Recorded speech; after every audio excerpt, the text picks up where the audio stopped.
Ladies and gentlemen, boys and girls, children of all ages, we are back on Brandon's World today. We're back with the man, the myth, the legend, Andy Z, Cleveland sports fan aficionado.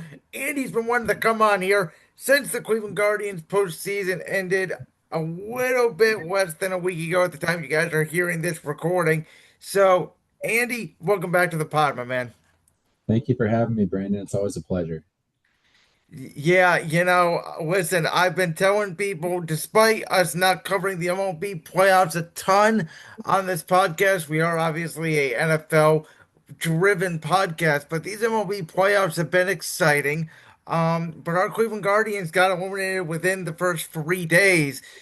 Very interesting series in the MLB wildcard round against Detroit. Let's break down what happened and where they go from here, and I'll let you take the lead.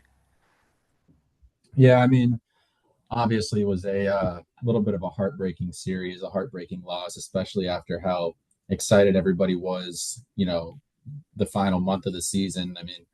You got to give credit where credit's due. The Guardians stepped up and they got the job done, heading into the postseason, but that magic seems to have ran out a little bit premature and unfortunately got taken down by Detroit, who the first half of the season was an extremely good ball club. They kind of tapered off there at the end and let the Guardians creep back in. And you just had a feeling that, it felt like all of that work that they had done, was kind of lost after they dropped the series to the Tigers. But you still have to give credit to Stephen Vogt and the things that he did with the roster that he did and navigating all of the crazy things that happened during our 2025 campaign. Injuries to losing players because of gambling investigations to, guys not playing up to their potential. And then also having to navigate all of these young players who came up and we got to see during the season and a lot of young guys that got a significant amount of playing time during the run at the end, including the 3 games against the Tigers in the postseason. And that's kind of the stuff I'm holding on to going into 2026. We did get a lot of action from a lot of the guys that we've been waiting to see play, and a lot of them were, it was promising what we saw. So, even though Yeah, the I season ended, I mean, it's listen, still Chase DeWater, makes his postseason debut, his actual yeah, MLB debut in the postseason. sixth player ever to make their debut in the postseason, and that's one guy we can touch on really quickly because I've been excited to see him come up for a very long time, and I think he finished the three. He played 2 of the 3 games, and I think he finished with 2 hits in 3 games, maybe. I don't think he got a hit in that first game, game 2 against the Tigers, and then the second game he got 1 or 2 hits. And You're right. but if you go back and you look at those at bats from his first ever MLB game, being in the postseason, 3 o'clock or whatever it was, 1 o'clock on a weekday, pressure's high. You've never experienced this before, and the guy came out, and I think first at bat was an 8 pitch walk. Second at Yeah. bat was second at bat was an 8 pitch ground out, and And then also he didn't play baseball since July because of the no, minor league and the injuries and all that. So his first yeah, live pitching in nearly 3 months was in a playoff game, and I yeah. believe game 2. I can't remember if that was Mize or if it was Flaherty on the mound for Detroit, I but think it was Mize. I believe it was Mize. I think you're right because Good I think pitcher. Flaherty went game 3. Yeah, but his third at bat of that game was, I think the exit velo was like 100+ mile an hour rocket off his bat straight at the center fielder. Unfortunately, that easily could have been a double, but he looked just from his at bats. Obviously, he had that blunder, that error, and the second batter of the day in game 2 where he dropped that pop up in center field fighting the sun. But that's nothing to worry about. But just the 6 or 7 at bats that we saw. He looked confident. He looked composed. He looks strong. He clearly has a very good eye for seeing the ball. I don't think we're going to see a lot of strikeouts out of the kid. I think we're going to see a lot of hard hit balls and a lot of balls put in play. So I'm excited for him specifically. Another guy, Valera, who we got to see a little bit of him towards the end of the season, and then he played I think 2 of the 3 games in the wild card series, but he had a couple of big time hits, a couple of timely home runs. He's got a very strong bat. I think that just repetition for him will be, if we see him in 130 games next year, sky's the limit for what that kid can do too. The one thing that this organization has not had, it felt like in years, is at least a formidable, significant outfield that they're gonna all three of them are gonna roll out together for Right. 130 or so games. And it does feel like now coming into next year, maybe interchangeable a little bit with left and center, maybe depending on how they want to do matchup wise. But it feels like Quan in left. DeWater in center and Valera in right. And unless something happens to those guys, that's your outfield for next year. That's got to be. I mean, I got really tired of the right field carousel going from Jones to Noel to Schneeman to, I mean, Rodriguez. Like, Yeah. it's very hard for those guys to be successful when they're playing every 3 games or taking on pinch hit opportunities. And you see what happens, right? You had a couple of errors from Rodriguez in right field. You had some errors from Kafis at first base. You had errors from Manzardo at first base. And I think the problem that we ran into this year is we didn't have enough guys with enough regular experience in their position. And I think Vogt was trying to figure it out to move forward. And I think he got a lot of information this year that he needed, which is a good sign for next year because if we keep playing this platoon lineup that we did all season, it's going to be the same thing. We might eke into the playoffs. We might miss the playoffs. We're not going to go far in the playoffs because you can't win consecutive baseball games over and over and over if you don't know who's playing until, 7 o'clock the night before. Yep. It's hard. It's really hard. You look Eh, at these guys like the Tigers, they've had a consistent lineup all year. I mean, barring injuries, but Riley Green had a couple off days. Kerry Carpenter was hitting the ball really well, but they had a really nice set of players, the Yankees too, right? It's the same guys yep. every single night that go out there and play. Well, the funny thing about the Yankees is, and this can lead maybe to our next topic, is Aaron Boone, I don't know if you heard of this. He recently admitted it. He goes, "Yeah, I don't make the lineup." He goes, "The guys upstairs make the lineup." And I've talked to a lot of baseball guys that have said, some of these lineups the Guardians put out this year did not feel like the lineups from last year. It did not feel like Stephen Vogt was putting them together. It sort of felt more analytically driven, maybe from Mike Chernoff and the crew up there in the front office. Do you believe any of that, or how much do you believe Vogt as an input in the lineup? I have no idea. I mean, I'd assume Vogt has control of the lineup. I'd like for him to have control of the lineup, but you bring up the point of analytics, and I think we've talked about this on the side, but baseball being an analytical game makes sense, right? Because it's all about percentages and it's all about matchups and it's all about who can hit better against a lefty, who can hit better against a righty, what odds do I have in any situation. But when you start playing that game, you forego the game of your guys getting consistent reps night in and night out because you're too worried about which left-handed or right-handed first baseman do we put out there because the Tigers have a righty on the mound tonight. And what I'd like to see is a little bit more consistency next season. I really think Kafis is going to be a good. I think Manzardo has a little bit of work to do with pitch selection. I'm not going to touch on guys like Noel because I don't see a future for him here. I mean, you could throw Noel. I told this to my dad. I said you could write the word change up on a baseball, put it on a tee, and Noel would still miss it. Huh. Like there's some guys that just that need too much work, and for a team that has made the playoffs 2 years in a row and not done anything. I mean, last year you can say we did something. Making it to the ALCS is an accomplishment. It's not an Yes. easy thing to do. You're one of the last 4 teams in the league to make there. But we can't have guys that we can't spend our time giving ABs to guys who need cage work and need. I mean, it's just not worth our time, right? We barely Yeah. snuck in this year. It doesn't even feel like we won the division, right? Because And we and and we won it at what, 87 games? I mean, when's the last time a team won an MLB division not winning at least 90 games? yeah, I mean, Probably the Guardians. I mean, they've probably won it a handful of times, not winning that many games because the AL Central's, consistently been a poor division overall. But I just, yeah, I think, this was a really successful year. If we were judging this year just by this year, it was successful. And I've seen a lot of people commenting on Twitter and all these other places saying, we weren't even supposed to be here, so I can't be mad that we got bumped in the wild card round. Well, you have to remember, in 2024, we made the American League Championship Series. We were supposed to be here this year. We were supposed to be here and be more competitive this year. But we all know what happens, right? We're Cleveland, we're small market, we're blue collar. We don't, quote unquote, have the money to spend to bolster our roster. So what do? We go to the farm system, which is what we did this year. And luckily, it worked out a little bit in our favor. But teams that make the ALCS and have a good roster making the ALCS, but we knew where our holes were, right? It wasn't the bullpen. Maybe the starting pitching was a little bit of a hole because of Bieber.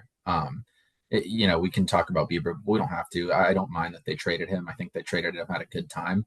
But we knew what our holes were, right? We knew we needed a consistent first baseman. We knew we needed to make the middle infield stronger, and we knew we needed a consistent outfielder that hits for power.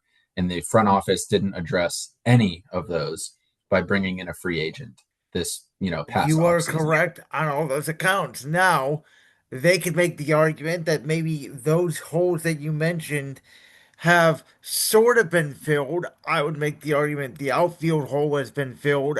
I'm very interested to see how they come across the starting rotation because you mentioned it. I thought even more so than the hitting struggles early in the year, this team was always built on starting pitching. And Yes. until the second half of the year, they did not feel like they had a true ace. And then Gavin Williams comes out. He goes eight and a third against the Mets of no hit baseball, has Beautiful one game. bad pitch, has a chance to potentially get the first no hitter for the Guardians since Len Barker. We are the oldest team in the league to not have a no hitter or perfect game Which is amazing. since that situation in 1981. So if Gavin Williams is your ace, you put Bybee in at number two. Zacconi, I like as sort of a back end starter. I don't think he's a number three. He's probably a number five, right? In a really good rotation. Um, John Means, they got him from Baltimore a couple years ago. He was hurt the whole year. We'll see. I know you have more knowledge than I do of what's down in the farm system. The guy they got for Shane Bieber, we can talk about a little bit. So maybe I, that's where this is all going because most of these guys are under control until 2030. yeah, I think a name that you're forgetting to mention is Parker Messick, who Yes, yes. started out 4-0 to start his career in the bigs, and he lost a pretty bad game. I believe his first loss was a Tigers game. Yeah, he did get bombed, which is I think votes said was one of the reasons why they actually did not pitch him in game three. They went with Saccone Yeah, again I because of don't the mind it. righty lefty matchup, but also because when Messick faced Detroit, he got bombed. Yeah, I mean, talking about the wild card series, there can be no blame put on the pitching staff from starter to back into the bullpen. You can't you can't go out and lose game one 2-1 when you get pressure on Skubal and you are never going to win. You can never assume you're going to win a game by scoring one run, right? In Yes. today's MLB, you if you score 5 runs, you might say, okay, 5 runs is enough to win us any baseball game, unless your pitching staff implodes. But one run is never going to do it. And your goal when you face a guy like Skubal is you take him into the sixth, you get on his pitch count, early in the game, you take pitches, you have an approach, and you say, I'm not going to let this guy strike me out or get me out on anything less than 4 pitches, right? Because you need to raise that pitch count. And like we saw, Skubal got his pitch count up, pretty high in that game at the end of Eh, this regular season. yes. And then what happened? We put a bunch of little infield dinks together. He couldn't hold it together. He drilled David Fry in the face, and then he lost it, and we won the ball game. Well, and also it's the same approach Seattle took in game two, and I mean, they got their 2 runs Yeah, off two solo homers. They were also deep in the ball game. right. So I think one of the biggest problems I've seen from Guardians hitting We haven't. What Can you tell me the last time we developed a hitter that's an MLB caliber hitter? He's on our roster right now. There's one guy or two. I I guess two guys. I mean Jose, they technically did develop. Yes, Jose and Steven Kwan. Right. They're Yeah. when you have two guys in your starting lineup that are serviceable MLB hitters, you shouldn't even expect to Maybe be a 5 and 12. Manzardo. I think the book is still out on. I still think he's a pretty good, decent hitter, but he's a little bit streaky. You can make the Yes. argument for Rocchio as well, Yes. especially But over you the have to last couple remember what you postseasons. know. Rocchio had to spend some time down Yes. in Columbus, Yeah. right? He had to go figure it out, and that seemed to have worked out in the second half of the season. But we're sitting here, you and me are sitting here trying to put a puzzle together to figure out who's a good hitter on the Guardians, and that shouldn't be the case when you went to the American League Championship Series in 2024, right? Like we had the lowest batting average of a playoff team in history, Yeah. and you're I mean, facing and a their run differential was -6. I think they were the first team since they said it on the broadcast. It was 1987 Minnesota, I think, who yeah. ended up winning the World Series. Yeah, and I mean, you know, forget about that in 1900s Minnesota team. You can't win a World Series in today's game when your Yeah. batting average is the lowest of any playoff team ever, and you have a negative run differential, right? It's just you can't expect to go anywhere. And I think the biggest thing we need to address is just the consistent hitting. And we have a guy in Jose that can hit home runs. Manzardo's going to hit home runs. Manzardo was a couple behind Jose this season. DeLauder's going to hit home runs. Valera's going to hit home runs. So we have guys, we have identified a handful of guys who are going to be those guys. But you got to have guys on base to make it mean something. Because if guys aren't on base, a solo shot doesn't mean anything in a MLB game today, unless it's the ninth inning and it's tied, right? No, good point. Good point. That's what they're teaching these pitchers now is you can give up a solo. Don't give up the crooked number. Yeah, yeah, and that was something that Kluber was good at. If you remember, I mean, Kluber, it felt like in some of those postseason runs, it was second inning, he was giving up. We were always trailing 1-0, Yep, yep. and Bieber did the same thing, which it's fine because when nobody's on base, you can open up your pitch arsenal and be a little bit more free with how you're throwing the ball. You get guys on base, and of course now you have to be a little bit more cautious because you don't want to leave things out over the plate. But we have guys that we the problem is we just need guys on base because it puts so much pressure on the pitcher. Pitching when there's a guy on first versus pitching when nobody's on is a completely different ball game. Yep. Completely different. And when you have Jose standing there and he's a threat to steal, and Kwan's a threat to steal, and Rocchio's a threat to steal, these pitchers, it makes it so much harder to just even throw strikes. And so, they say baseball is a game of inches. It's a compounding game, and it's very true. One guy gets on a fluke single, next guy has 10 times better odds to come up and hit a double off the wall because there's somebody putting pressure on the pitcher Yes. who's not standing at home plate. Okay, So, so before because I'm gonna let you play GM here in a second. I'm gonna let you sort of build your ideal lineup for next year. Before we do, I want to ask you because you're the baseball guy. I don't know some of these technicalities that you do. So I want to ask you more of a base running question, game scenario. Are we blaming anybody for the situation that happened when Jose Ramirez got tagged out at third base in game one? Because that could have completely changed the series. that's such a good question because I've thought about that and I've tried to think about do we blame our golden child Jose Ramirez for anything, right? Because he's the only guy, him and Kwan, but really it's just Jose. He's the only guy on the roster where nobody can debate. He's a guy you cheer for, and he's a guy you love, and he's a guy that you want here for life. And it's hard to if you're a Cavs fan, it's at this point it's hard to blame LeBron for anything because he brought us our first championship in 100 years. And so that situation with Jose, all the stuff we just talked about is completely fitting. What do you think Jose's thinking? Right? He's like, you and I are sitting here talking about it. He's the only guy on the team that can hit. You think he's Yeah, thinking about it?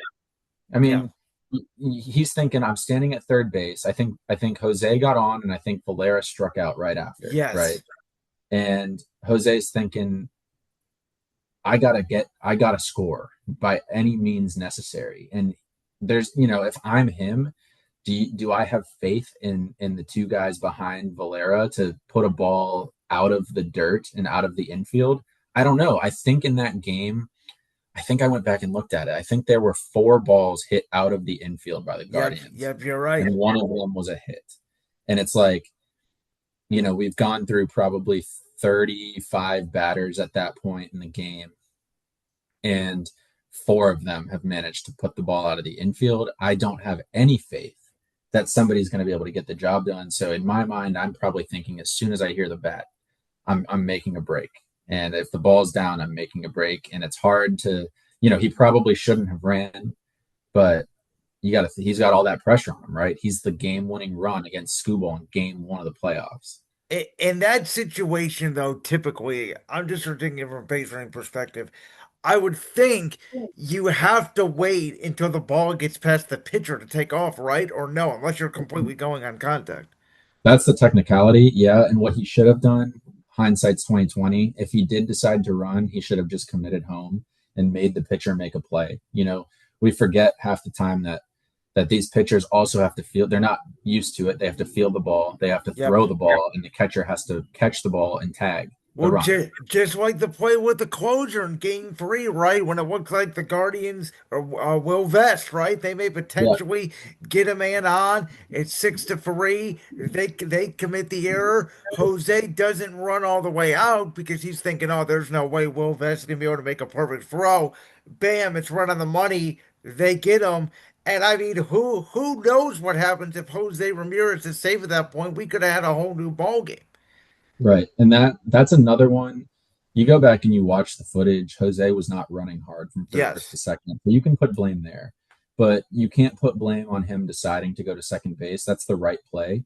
I was watching that game and I said to my dad, I was like, that's the Will Vest played that to, everything after the error. He played it to 100%. He Yep. made a Yep. perfect throw. I believe it was Baez at second, made a perfect tag, and they got Jose out by 3 inches.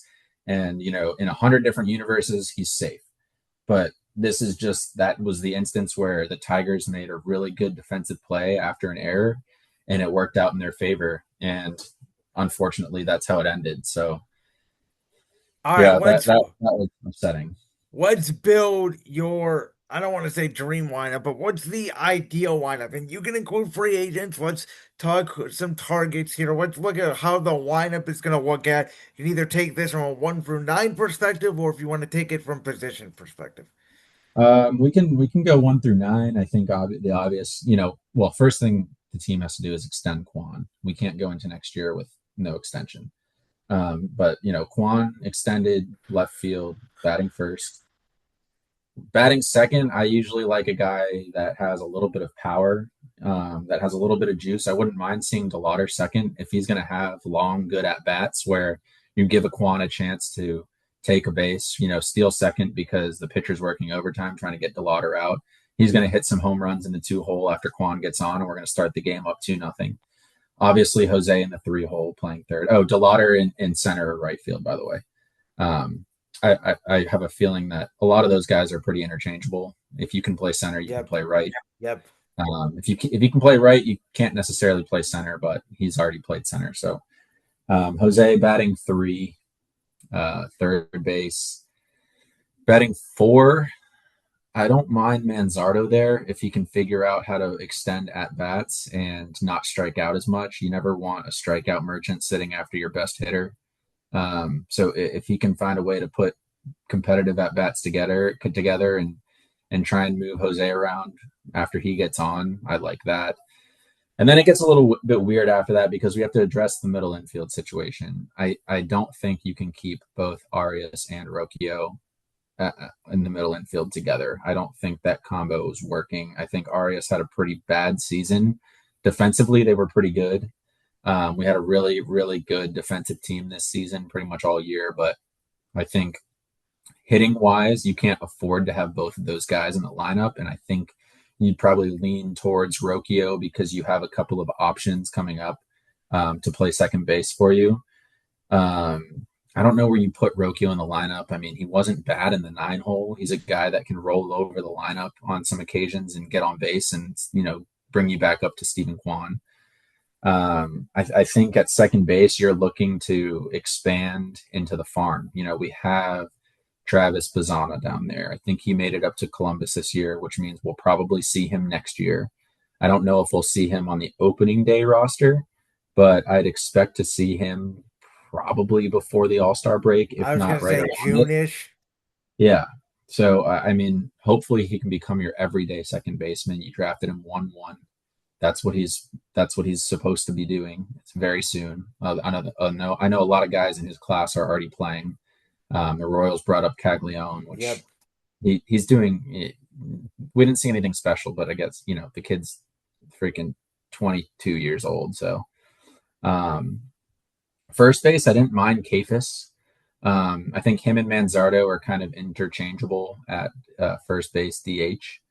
Either of those guys, I mean, they both need to work on their defensive habits. I know we saw a couple of blunders from Manzardo towards the end of the year. I think we saw some stuff with Kafis with balls hitting off his glove, and I think you need to address the first base situation because Kafis isn't really a tailor-made first baseman. He doesn't look like normal first basemen who are typically bigger, bulkier, get low to the ground and pick stuff. We've seen first base kind of transition into a power hitter spot in the lineup. Bryce Harper's played there. I Yep. think Kerry Carpenter's been playing there a little bit, maybe. I'm not sure. Um, and then unfortunately with catcher, we're kind of in this weird spot where we have Naylor and he's okay. And catchers are really hard to come by now in the MLB. If you have a really good defensive catcher, it's hard to find a guy who's good defensively and good offensively. Bo Naylor has been a fantastic defensive catcher, and he did get streaky at times hitting. Um, but I mean, he's not your long term solution at catcher, I don't think, unless he can pick up the bat. I know you have this kid, Cooper Engel, coming up through the system, who's supposed to be a pretty decent catcher. So we'll see. I mean, that position is a little tough, but I think if we're going with guys that we have in our system right now, those are the names I'd put out there. The Guardians aren't exactly the biggest spenders in free agency, but you have a couple of pretty big names coming out: Bregman, Alonso, Bellinger, Salvi's coming out. Schwarber's a huge name, and I'd like to see them make a stab at somebody. Would they just DH Schwarber then? Because I don't know if they put him in the outfield. DH first base. I mean, And you, then you sort of interchange that with Manzardo and Cavus. yeah, sure. I mean, whoever's hitting the ball, if, Yeah. if you bring in Schwarber, he's going to be an everyday player, right? He Yeah. he was playing MVP baseball earlier in the season. I don't think he's still in the conversation anymore, but I mean, he was really really good, and he still is a really really good hitter. Yeah. A guy like that. I mean, Alonso might be out of our budget, but like somebody like that coming in, that we make a splash and we add a significant bat that's established. Like I'm tired of this. We did that thing with Nolan Jones where we sent him away and we brought him back, and the hope was he pans out to be a good power hitter, and he just has panned out to be not a good hitter To at be a all. guy that can only hit in Colorado. Yeah, I mean, I don't know. I don't think we need to address free agency on the pitching side of things. I'm pretty happy with who we have. I think our M- bullpen is in Maybe a good they had spot. another bullpen arm or so. The whole Quadse thing. I mean, I'm just assuming he's no longer a Guardian. Is that wrong of me? No, that's my. I don't think he's going to be playing anymore. Unfortunately, I don't know Th- what he possibly could have been thinking, but I think they need a stronger guy because I think we talked about this. Kate Smith is fine closer. I don't trust him, though I trust him more as he got more city situations down the stretch. But I'm just yeah, gonna assume they're just gonna go with Kate as the ninth guy and Hunter Gaddis as the eighth guy. I like Zabrowski, I like Heron, but I think they need to find that seventh inning guy that Oswald was supposed to be this year until he got hurt, and then yeah. they sent him to Detroit. The weird thing though about relief pitching, it always feels like the relief pitcher moves come right before the deadline. We got You're Andrew right. Miller. way Yep. back in the day. 26. I think it was 2016. We picked Yep. up Miller from the Yankees, and it feels like those are the biggest pieces that move because teams are so focused on bolstering their lineup before the season starts. Free agency hits, and I think that's kind of a forgotten position that turns out to be, probably one of the most important aspects of any team is your, late inning guys. And I don't mind if they don't really address it in free agency, post off season, but obviously if they want to make a run next year, it would probably be good to pick up another arm. I don't think we need to attack the starting lineup right now, the starting roster. We I think Cal Steven, the guy that we got in the trade for Bieber, I think he's going to be great. He has really, really good numbers in Double A, and I think it'll translate well. And I know we have a couple younger guys in our system already that are looking really good. Um, yeah, I just think the biggest thing, dude, is the bats. The bats have No, they've been the I bane of the agree. league. And I don't even know if they need to make two splashes. I think it's one splash, and this is where I'm at. I think the whole lineup would be more successful just overall. You got to find a way to protect in front and behind of Jose Ramirez. Your Yes, front four, your two and your four, have to be able to get on base to protect both Quan and Ramirez. And then that ninth hitter, whether it is Rocchio or somebody else, has to be able to consistently get on base to roll the lineup back to the top.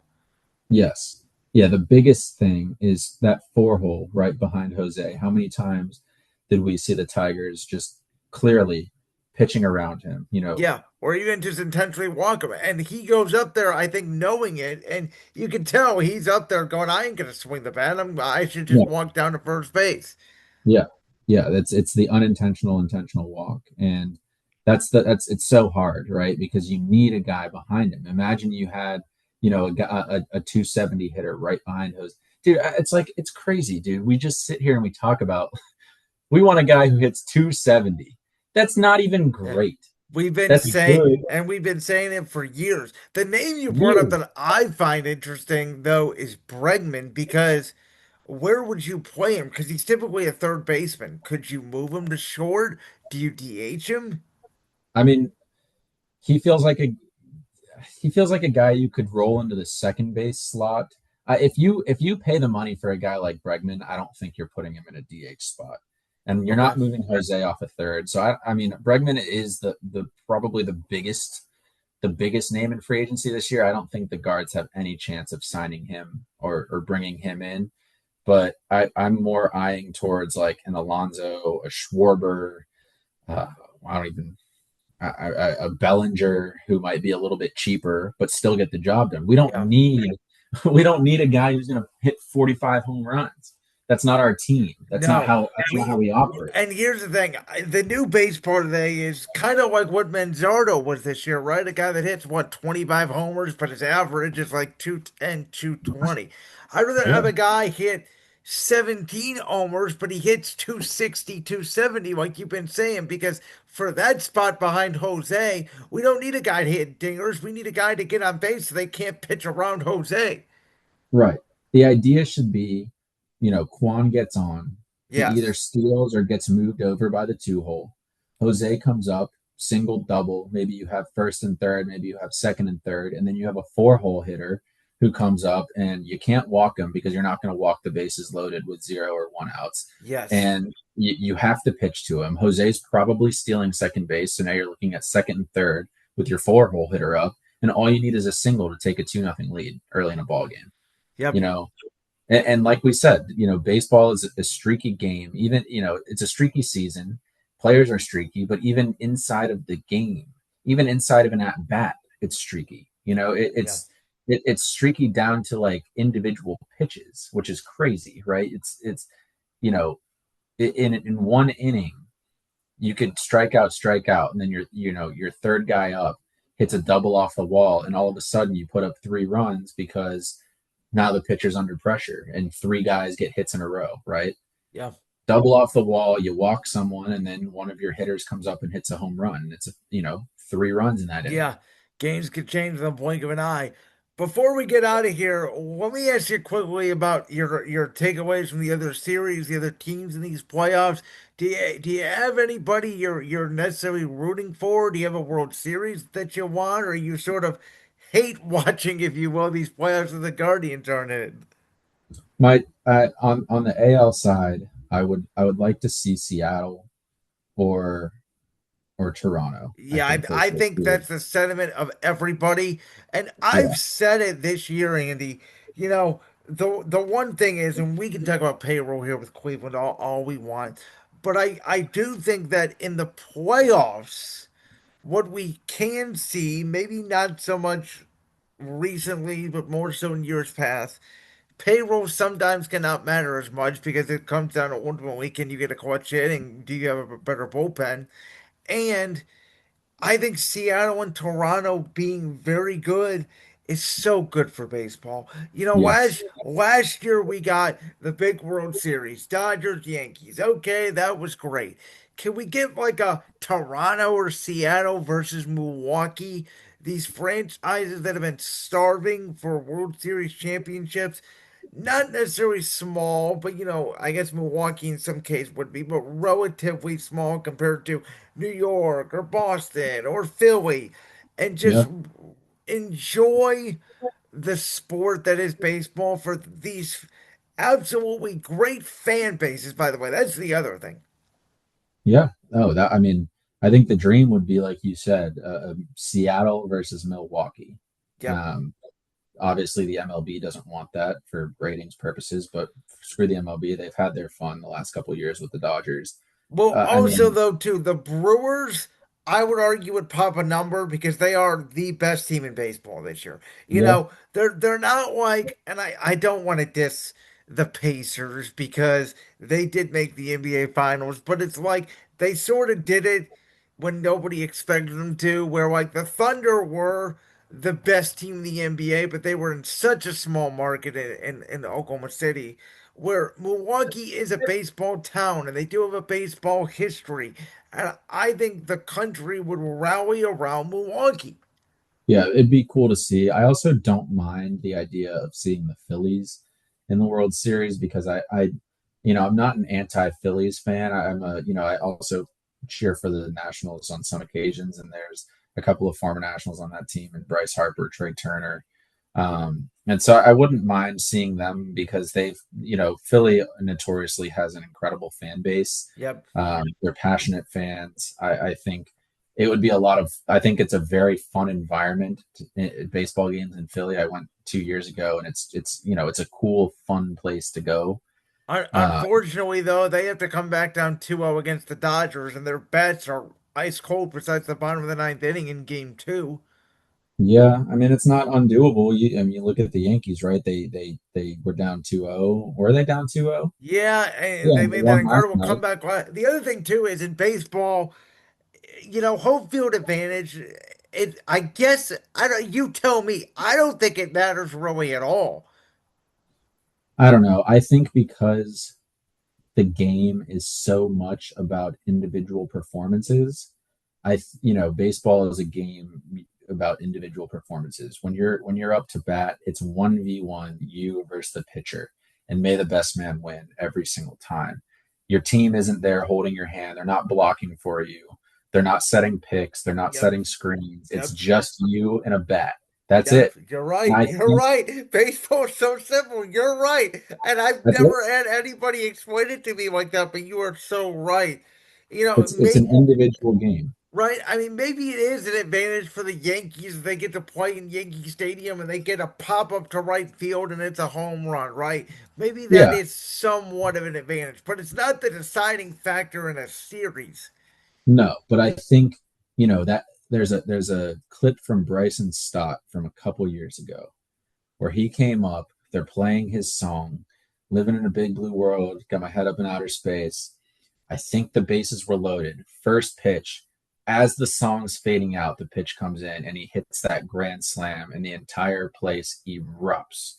And I think moments like that is where you get so much momentum, and those kind of moments only happen at home. You saw, I mean, you yeah, you saw on TV. I mean, when the Guardians, when even someone would get a hit in the wild card round, the stadium would erupt. Yep. That home run by Rocchio to walk off the final game of the regular Yep. season Yep. in that corner of Carnegie in Ontario could probably be heard from Mars. I mean, that kind of stuff when you're playing for a fan base who is there and who is passionate, which the Yankees have and the Guardians have. I mean, most MLB Yeah. teams have it. All the teams that are in still right now have it. I think I mean, I remember playing high school baseball, and everybody always goes to their high school football games. That's the game to go to every Friday night. Friday night lights. We're going to the football game in high school.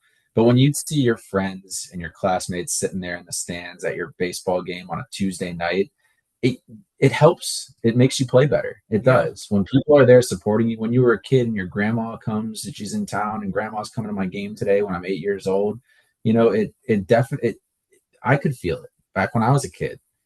Well, and It's cool. I know the Eagles coach have said this is their most fun time of the year because when they're in their office game pointing at night, the NovaCare complex is right across the street from Citizens Bank Park. They Yeah, said they know what's going on with the Phillies game because they hear the crowd from across the street. yeah. I mean, there's just some games where you just know. I mean, I saw the clip. I saw it earlier today, actually. That clip of LeBron coming back to Cleveland for his first game after leaving Miami back to Cleveland, and they did the lineup announcement. And Kyrie goes first, and then they have all the other names coming in, and then the announcer hits him with the from St. Vincent St. Mary College in Akron, Ohio, or St. Vincent St. Mary High School in Akron, Ohio, and he holds the longest drawn out LeBron James, and the entire place is just absolutely electric. Like, how do you not play your best Yeah. when you Yeah. have Well, 40,000 the people the behind you? ironic thing is the Cavs lost that night to the Knicks. Right. But we will talk about basketball some other time. We're gonna have Andy on. I'm sure as the NBA season gets going, as the Oh yeah. NFL season gets knee deep. We wanted to do sort of a special baseball episode for you guys today, but thank you, Andy, so much. We're gonna go ahead and wrap it up there. Enjoy the rest of these MLB playoffs.